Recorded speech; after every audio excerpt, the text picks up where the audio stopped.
Alors, quelques mots. Daniel Rouberotte, vous présentez rapidement, avant qu'on rentre dans le détail de vos activités, ce que vous faites pour vivre aujourd'hui, pardonnez-moi l'expression, pour vivre aujourd'hui, puis surtout pour préparer l'avenir. Alors Daniel, vous êtes gérante de l'entreprise La Ronde du Bio, c'est situé à Faverges et vous avez, on le verra, de nombreux projets de développement qui sont en cours avec la création d'une activité de maraîchage bio. On le verra là encore avec ce maillage de territoire dont parlait le président à l'instant, c'est important. Un nouveau bâtiment également en projet et puis un projet également avec la communauté, la communauté de communes du pays de Faverges, on en parlera. Éric Boite, vous venez de reprendre avec votre épouse l'hôtel Le Beauregard à Sevrier. Et, enfin, vous venez il y a quelques mois, même presque un an, avril 2012. Et vous étiez tous deux originaires d'un autre département et vous avez déjà effectué un bon nombre de rénovations. En tout cas, vous avez beaucoup de projets, vous aussi.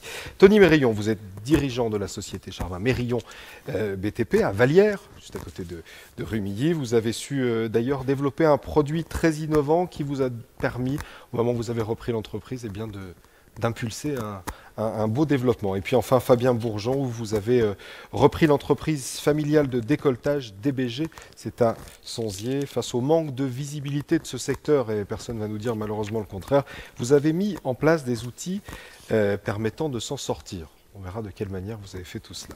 Je reviens avec vous Daniel, je le disais à l'instant, vous avez créé il n'y a pas très longtemps, vous avez un parcours plutôt atypique puisque vous êtes à la base ingénieur agronome. Pourquoi on fait le choix finalement alors vous m'aviez dit quand on a préparé cette interview que quand on a eu l'étude de marché, on s'est dit bon, il faut y aller.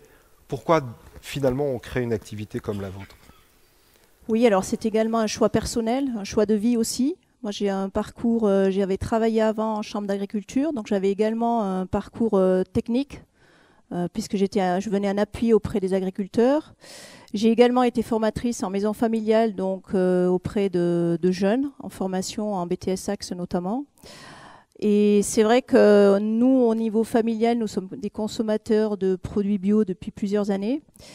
Et ce projet s'est développé petit à petit au niveau familial, parce que c'est vrai que lorsqu'on crée une entreprise, c'est également un projet de famille. Et petit à petit, ce projet a mûri. Et voilà, en 2009, j'ai créé la Ronde du Bio, parce que sur le canton de Faverges, je trouvais qu'il manquait un commerce de produits bio local pour valoriser également la production locale en produits bio. Donc.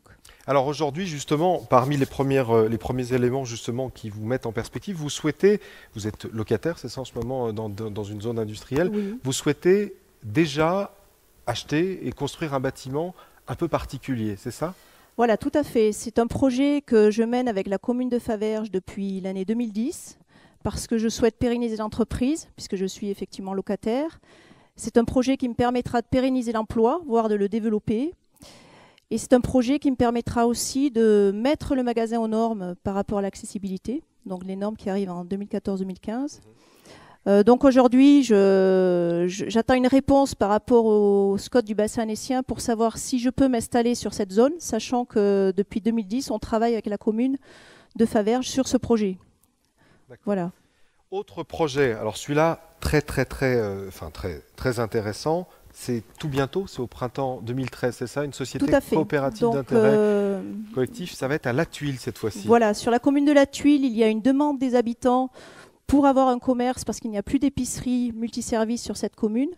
Et l'idée, c'est de recréer un commerce avec du lien social. Donc on a également pensé à un coin détente café-thé, de façon que les habitants puissent se retrouver. Et surtout, l'idée, c'est de faire travailler les producteurs locaux. Avec un circuit de distribution, c'est ça? Voilà. Alors, nous travaillons avec notamment Madame Charvin, la directrice de la pépinière d'entreprise, qui nous accompagne au quotidien sur ce projet et que je tiens à remercier aujourd'hui. Et nous travaillons donc la commune de La Tuile qui est impliquée dans le projet. Les producteurs vont être associés au projet, ainsi que les habitants.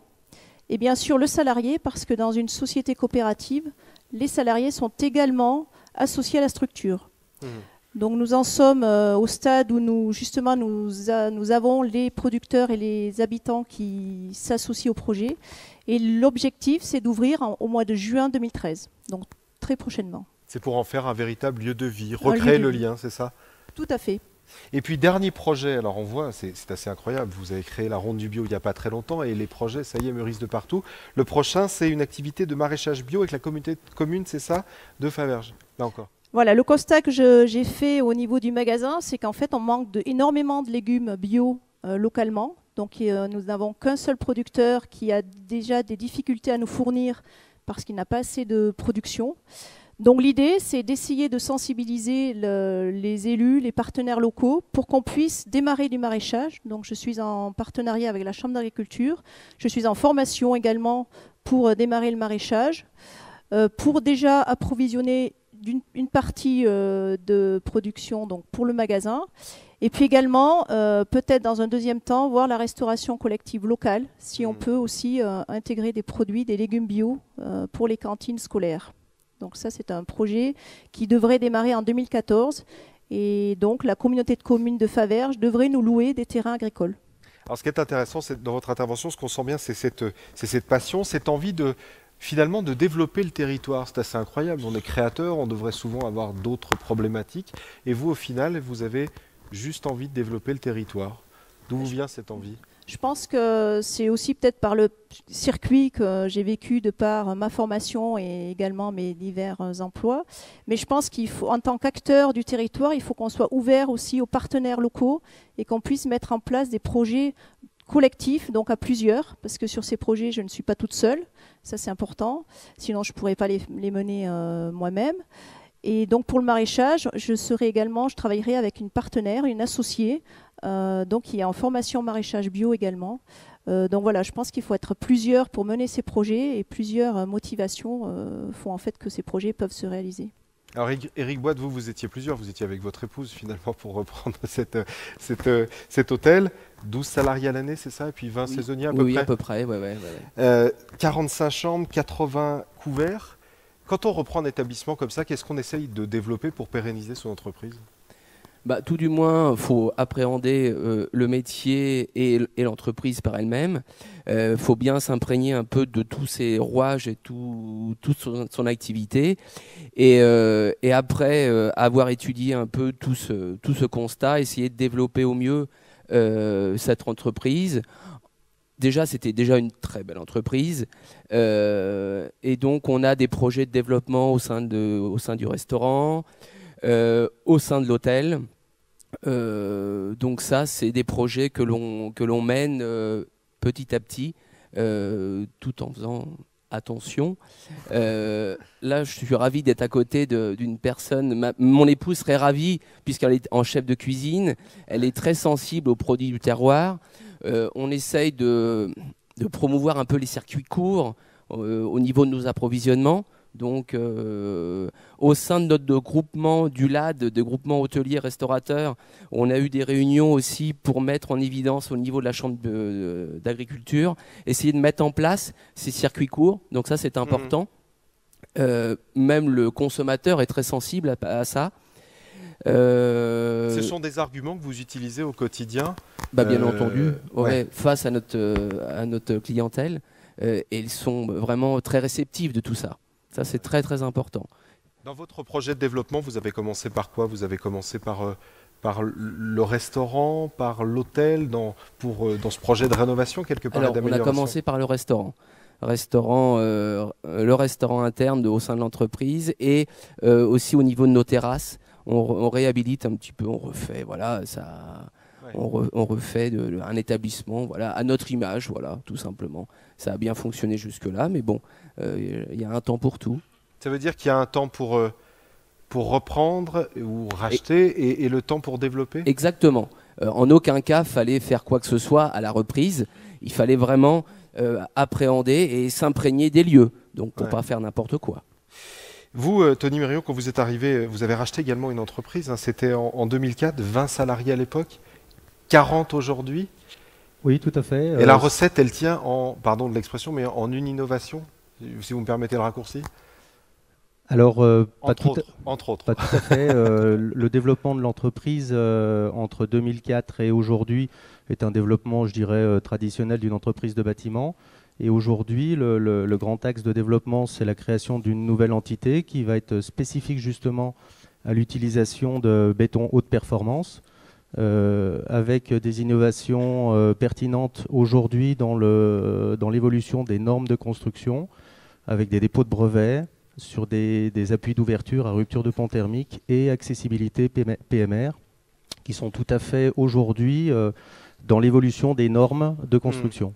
Alors ce qui est intéressant, j'ai raccourci naturellement, il y avait d'abord une activité de maison individuelle, puis vous avez développé des activités liées au béton, logement collectif, travaux spéciaux ensuite, et puis vous avez développé une compétence particulière avec une licence d'exploitation, c'était ça en 2005 sur un béton particulier, et c'est ça qui a créé un petit peu votre différence un petit peu par rapport à d'autres entreprises? Alors effectivement, depuis 2005, j'ai entretenu un partenariat étroit avec un cimentier français, le groupe Lafarge, avec l'évolution d'un béton haute performance qui s'appelle le Ductal. Donc il y a eu beaucoup de travail, d'évolution et qui ont abouti à une licence d'exploitation pour pouvoir utiliser ce béton. C'est un béton qui est fabriqué en interne, donc qui n'est pas du tout en utilisation via les centrales de béton prêt à l'emploi, et qui apporte des caractéristiques exceptionnelles.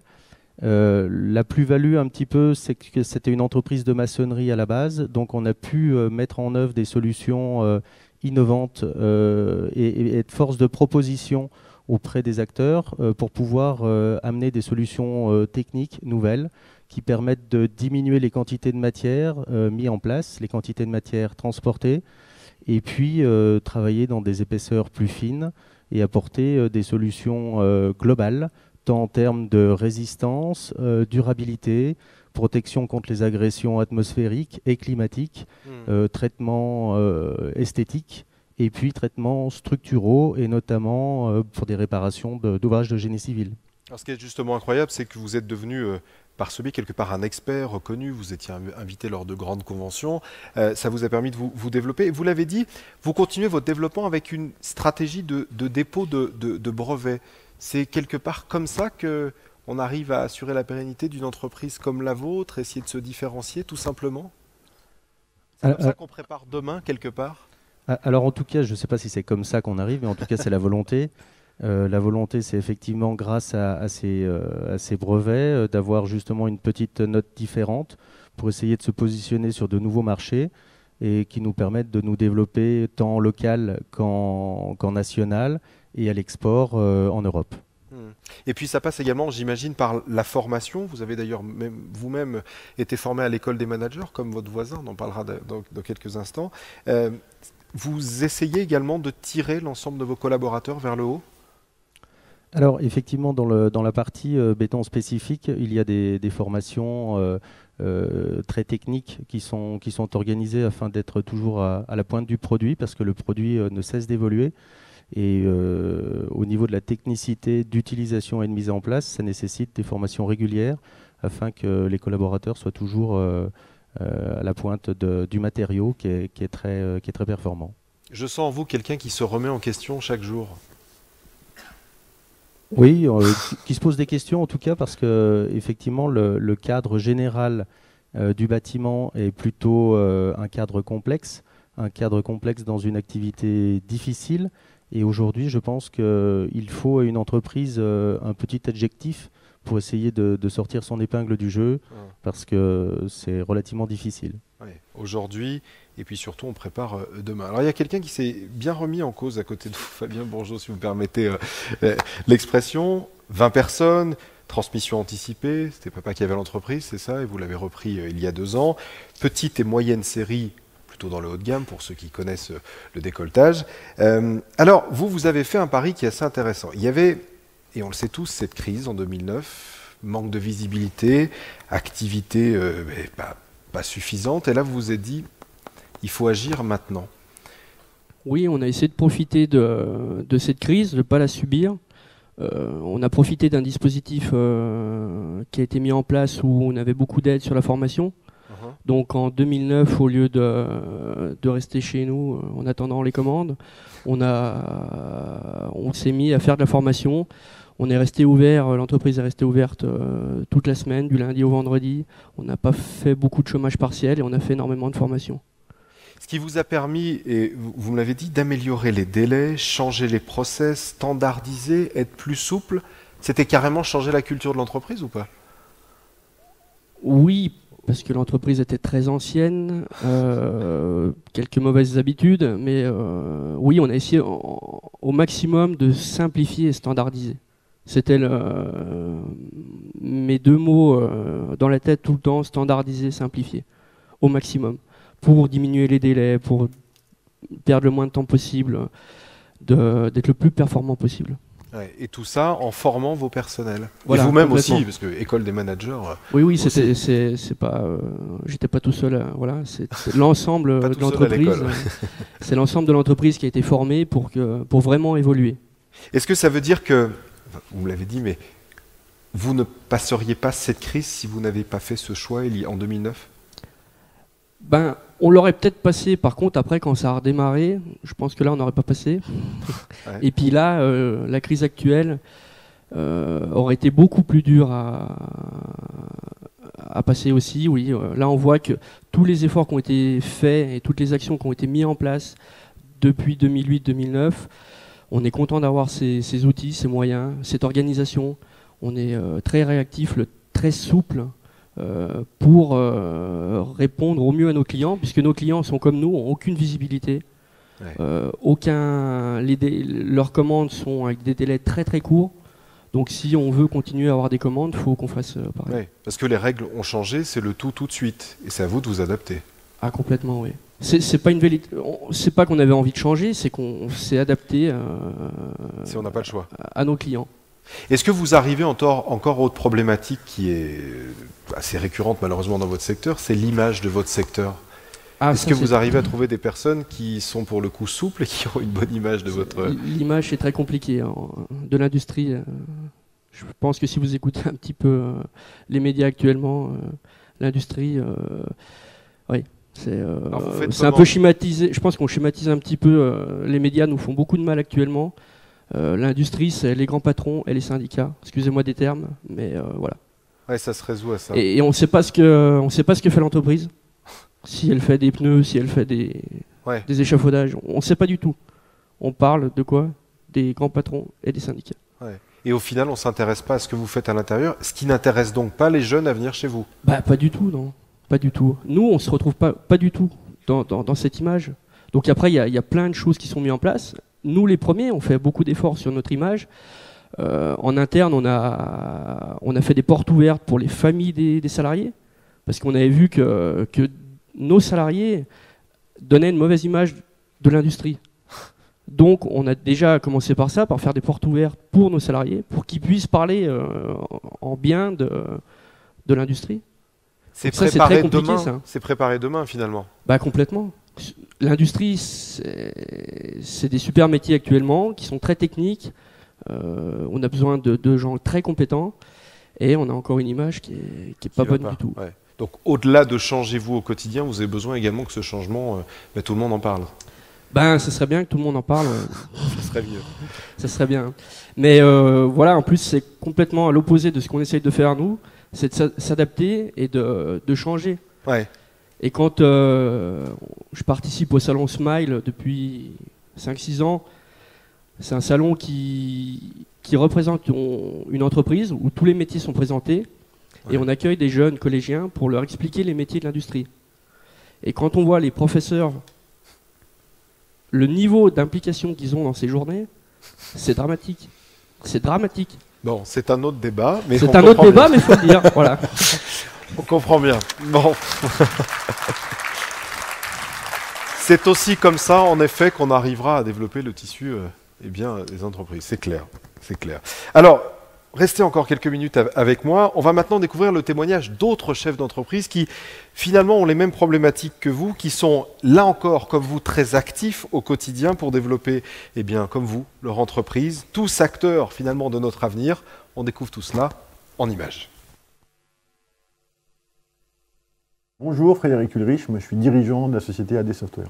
On est spécialisé dans l'édition de logiciels pour l'aéronautique, le quartier général, si je puis dire, en France, donc à Cluse. On est présent sur les 5 continents, sur 300 sociétés qui font ce qu'on fait. On est à la 7e place en termes d'avions et de clients installés. Bonjour, Laurent Boulangeat du cabinet Raffin et Associés. On est à la fois courtier sur la ville d'Annecy, mais également agent de la compagnie Generali sur Bonneville, Cluse et Chambéry. On est 25 personnes en tout. Céline Hugo, Violet Industries, c'est une entreprise familiale que mes parents ont repris en 1990. On a souhaité diversifier l'entreprise et essentiellement la partie environnement, défense, travaux publics, secteur du bâtiment. Ces métiers-là sont très consommateurs d'équipements métalliques et c'est ce que l'on fait. Monsieur Gobichon de Pierre-Yves, directeur général de la société Curiose Loisirs, située donc à la Banne de Silingy. Nous sommes concessionnaires de camping-car. En décembre 2012, nous avons acquis donc une deuxième concession sur Annecy, la société Évasion Liberté, donc à Sénaux. Aujourd'hui, on a vraiment mis en place une politique de recrutement de commerciaux qui nous a permis de déployer plus de force sur le terrain et donc de ne pas dépendre que des seuls associés en termes de production. Aujourd'hui, on est vraiment ravis d'avoir investi là où les autres ne l'ont pas forcément fait, ce qui nous a permis de gagner des parts de marché. Pour passer cette vague un peu difficile, là on s'appuie essentiellement effectivement sur une formation continue de nos techniciens, sur le développement de l'ensemble des services avec le service location et puis on développe également sans cesse de nouvelles marques. On a tout de suite pris le pas de dire allons là où il y a encore personne. Quand je m'intéresse à la Thaïlande il y a 8 ans, personne ne mise, alors c'est 1 euro, sur du commerce et des contrats en Thaïlande. Toutes les expériences ont été réussies et aujourd'hui la Thaïlande s'est portée acquéreur de l'exclusivité pour l'Asie de toutes les ventes d'AD Software, ce qui est un contrat énormissime. On a refait l'expérience en Afrique. On est présent dans 12 pays d'Afrique, ce qui nous place en numéro 1 par rapport à ça. Les démarches que nous mettons en œuvre, c'est essentiellement 2 axes. Continuer la diversification sur le plan des marchés et développer l'internationalisation, et en particulier sur l'Allemagne. On a suivi le programme Go Export avec la CCI, justement pour clarifier la stratégie à l'international et notamment sur l'Allemagne. Nous avons construit le nouveau bâtiment sur lequel nous nous trouvons aujourd'hui en 2008. Aujourd'hui, on arrive dans un marché qui stagne. Donc l'investissement de 2008 nous permet aujourd'hui de nous démarquer en fait, de la concurrence et d'assurer en fait, un service après-vente et un professionnalisme. Notre fonctionnement est basé sur des prix de crise et des situations de crise. Nous avons aujourd'hui 49 compagnies aériennes en portefeuille pour 11 collaborateurs. EADS Tests et Services ont 56 compagnies aériennes en portefeuille pour 95 collaborateurs. En 2002, on a repris une entreprise en Roumanie. C'est réellement une croissance externe pour avoir un pied dans les marchés des pays de l'Est afin de pouvoir servir ces marchés. Donc les 2 sociétés offrent une palette de produits qui sont complémentaires et nous permettent d'aller chez un client en offrant une solution globale sur tous les produits métalliques qu'il peut avoir dans son portefeuille d'achat. On a enchaîné 3 bonnes années de croissance régulière. Aujourd'hui, on a environ 2 mois de charge, ce qui est correct dans notre métier.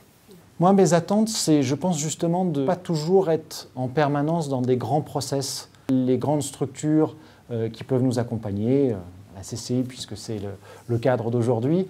On est beaucoup dans ce raisonnement-là. Je pense que le contact humain, ça doit redevenir la base. Aujourd'hui, on est noyé par les différentes possibilités d'information.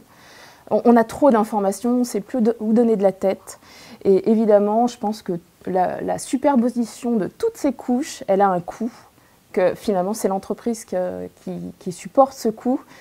Et forcément, ça fait partie aussi de la compétitivité, on en parle souvent. Et voilà, donc plus de simplification pour plus de clarté. Nous attendons beaucoup des communes, des villes, des régions de développer des aires de service. Un client camping-cariste est un client pour un restaurant, est un client pour un supermarché, pour la boulangerie, pour le boucher. Mon message, il pourrait s'adresser à tous les gouvernements depuis que la politique existe. C'est d'effectivement essayer de comprendre comment fonctionne une petite entreprise. C'est éviter de confondre les petites entreprises et les entreprises du CAC 40. On pourrait faire un contrat entre l'entreprise et l'État, où l'entreprise émet un véritable engagement en disant si nous pouvons réaliser une économie de charge et que l'on s'engage à prouver à l'État que cette économie de charge ne va pas directement aux actionnaires des sociétés sous la forme de dividendes. Ce geste-là, j'attends en contrepartie de l'État que je puisse embaucher, mais véritablement. Je n'attends pas de l'État qui me dise on va vous donner 2,50 € par jour et par personne, parce que moi avec ça, j'embauche personne. Ce que j'attends de l'État, c'est qu'il se mette peut-être enfin à essayer de comprendre ce que nous sommes et ce que nous faisons.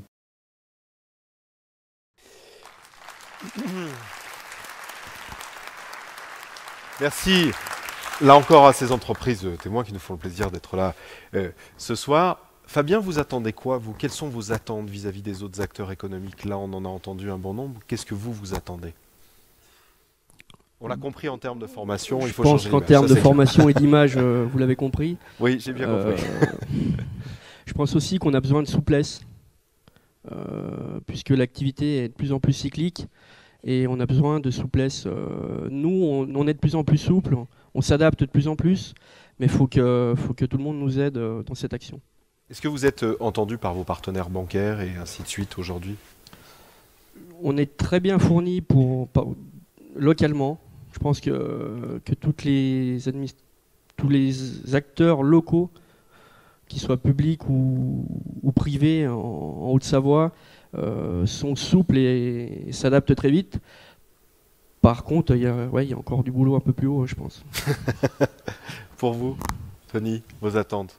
Alors, comme on l'entendait tout à l'heure, la Haute-Savoie est un département dynamique. Et aujourd'hui, encore trop souvent, la politique du prix unique dans le cadre du bâtiment en particulier est un vecteur déterminant pour le choix des entreprises. Les entreprises du département sont des entreprises qui emploient, sont des entreprises qui développent de l'emploi, qui restent sur le département. Et aujourd'hui, cette politique uniquement du prix contribue à plein d'entreprises pénétrantes extérieures qui brisent le marché et qui sont dangereuses pour l'économie du bâtiment. Ouais. Donc je pense qu'il y a des véritables messages à faire passer pour les entreprises locales, car aujourd'hui il y a quand même un tissu d'entreprises locales qui est existant et qui est prêt à répondre aux besoins de croissance du département dans le secteur du bâtiment. Éric, vos attentes? Plus de touristes ici. Oui, exactement. Bon, on a entendu monsieur le Président, donc c'est vrai qu'il y a quand même tout un développement sur le plan du Palais des Congrès. Enfin, on est quand même dans une région, sur le plan touristique, on n'est quand même pas dépourvu. Donc, d'où notre choix. Mais c'est mieux que la Normandie. Je suis passé de la Haute-Normandie à la Haute-Savoie. Alors vous savez, ça change pas beaucoup. Ça change pas grand-chose. Mais donc c'est vrai. Bon, je pense que c'est quand même une région motrice sur le plan touristique. On a quand même le contexte le cadre de local, donc ça. Mais on a quand même des acteurs quand même qui bougent. Et après, entre autres, aussi au niveau de la Chambre du commerce, on essaye aussi de travailler avec. On se remet en question sur le plan. On va travailler cette année avec une charte de qualité pour essayer d'être meilleur, quoi, se remettre en cause au sein de l'entreprise. Donc, faut pas non plus toujours attendre de l'extérieur. Hein. C'est vrai que malheureusement, comme disaient mes camarades, on a besoin maintenant de flexibilité, de réactivité. Nous, on travaille beaucoup avec Internet, où le boomerang revient beaucoup plus rapidement au niveau, entre autres, de nos avis. Et c'est vrai qu'à l'instant T, on a un retour immédiat. Ouais. Donc on a besoin des acteurs économiques qui soient un petit peu plus réactifs. Ouais. Bancaires aussi, économiques. Autant que vous. Voilà. Nous, on est obligés. Donc, mais vous attendez pas sur eux, évidemment. Vous bougez toute seule. Il faut. Vous n'avez pas le choix. On n'a pas le choix. C'est un peu ça. Daniel. Je rejoins tout à fait mon voisin sur le mot de réactivité. On a besoin de réponses claires et rapides parce qu'on est dans nos projets, on doit chiffrer, on doit avancer. Donc c'est vrai que très souvent, c'est des réponses qui tardent, qui mettent plusieurs mois à arriver. Donc c'est vrai que si on pouvait progresser là-dessus. Et puis également des terres agricoles. J'insiste parce qu'on a, comme vous avez dit, la Haute-Savoie, il y a du monde, il y a des touristes. Mais il faut également leur proposer des produits locaux, donc en circuit court. Donc c'est un gros souci actuellement. Les terres agricoles, je vois sur le canton de Faverges, c'est très difficile de trouver du terrain pour faire du maraîchage, par exemple. Donc un développement raisonné et raisonnable, c'est ça? Tout à fait. Ça vous si on peut l'avoir. Oui, ça c'est. Est-ce que vous avez confiance en l'avenir? On voit tous les quatre ce que vous faites pour l'avenir, mais est-ce que vous êtes confiante? Oui, confiante, oui. Sinon, on n'avancerait pas dans nos projets. Voilà, avec le soutien de nos partenaires. Oui, clairement. Éric, l'avenir? Oui, on est tout à fait confiant à l'avenir. Hein. De toute manière, on s'est investi personnellement et autres. Donc, on n'avancerait pas sinon. Donc, on est tout à fait confiant sur l'avenir, oui. On n'a pas le choix, Tony, c'est ça? Oh non, c'est pas une question de choix. Effectivement, il faut être confiant en l'avenir et au demeurant, il faut tout mettre en œuvre pour traverser les événements qui se présentent parce que les événements sont là. Ouais. Le matin, quand on se lève, en fait, on a toujours autant envie de se lever. Ça dépend des matins ou... Ah non, non, tous les matins, ça va bien. Ça va bien, matin. Fabien, pour vous, l'avenir? Bah, l'avenir, oui, ça va bien se passer. On fera de la production, on changera de production, on fera de la production de légumes bio. D'accord, ben voilà. Il y a de la demande. Il y a de la demande. Merci à vous quatre, en tout cas pour 4 acteurs et puis les autres qu'on a vus en vidéo qui savent bien avancer. Merci, bravo.